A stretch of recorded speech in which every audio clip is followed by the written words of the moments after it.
Hello সবাইকে, আমি Sukanya my little ওয়ার্ল্ডের আরেকটা ব্লগে তোমাদের সবাইকে স্বাগত। আমরা প্রকৃতিকে যতই এক্সপ্লোর করি না কেন, তবুও প্রত্যেক দিন নতুন নতুন জিনিস চোখে পড়ে। আর সেরকমই আরেকটু প্রকৃতিকে এক্সপ্লোর করার জন্য আমরা তিনজনে আজকে সকাল সকাল বেরিয়ে পড়েছি আরেকটি পার্কে। এই পার্কটির নাম দ্য উইলিয়াম আর্মস্টেড পার্ক। এটার ভেতর দিয়ে আমরা অলরেডি যাচ্ছি, এবং এটা একটা ট্রেলটা বেশ বড়।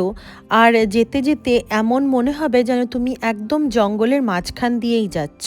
তো চলো আজকে আমার সাথে তোমাদেরকে দেখাই প্রকৃতির কিছু নতুন জিনিস যেগুলো আজকে আমি দেখলাম। ফ্রোজেন বা প্যাকেটে মোড়া মাশরুম আমরা অনেকেই দেখেছি, কিন্তু এরকমভাবে একদম প্রকৃতিতে মাশরুম কিন্তু খুব কমই দেখা যায়। এবং মাশরুমের কালারগুলো কি সুন্দর, আমি দেখে সত্যি অবাক রয়ে গেলাম।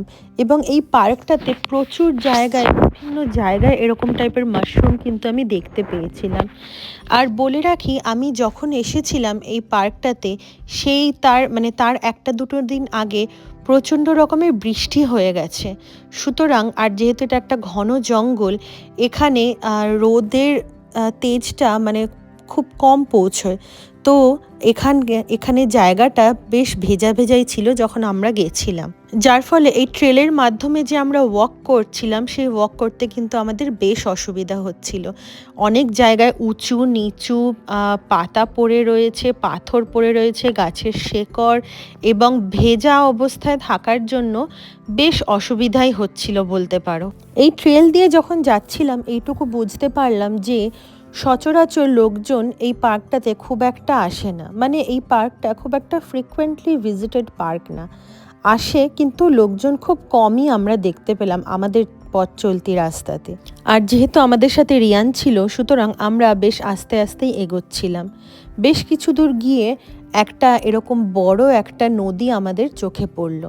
এই লেকটা খুব একটা বড় না হলেও এই লেকটার সামনেটা গিয়ে বেশ সুন্দর লাগলো দেখতে, একটু আলাদা। এতক্ষণ ধরে জঙ্গলের ভেতর দিয়ে হাঁটতে হাঁটতে যেন বোর হয়ে গেছিলাম। এইখানটা এসে বেশ একটা ফ্রেশ এয়ার এবং সুন্দর লাগছিল জায়গাটা। সামনে কিছু বেঞ্চেস রাখা ছিল, এবং এখানে এসে দেখতে পেলাম বেশ কিছু লোকজন আশেপাশে রয়েছে।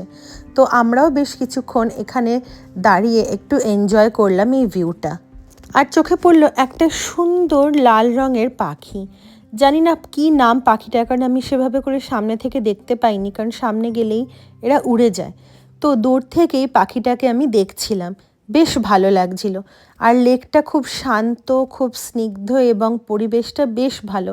চারপাশে সুন্দর সুন্দর জংলি ফুল ছিল, বেশ ভালো লাগছিল এই জায়গাটা দিয়ে হাঁটতে।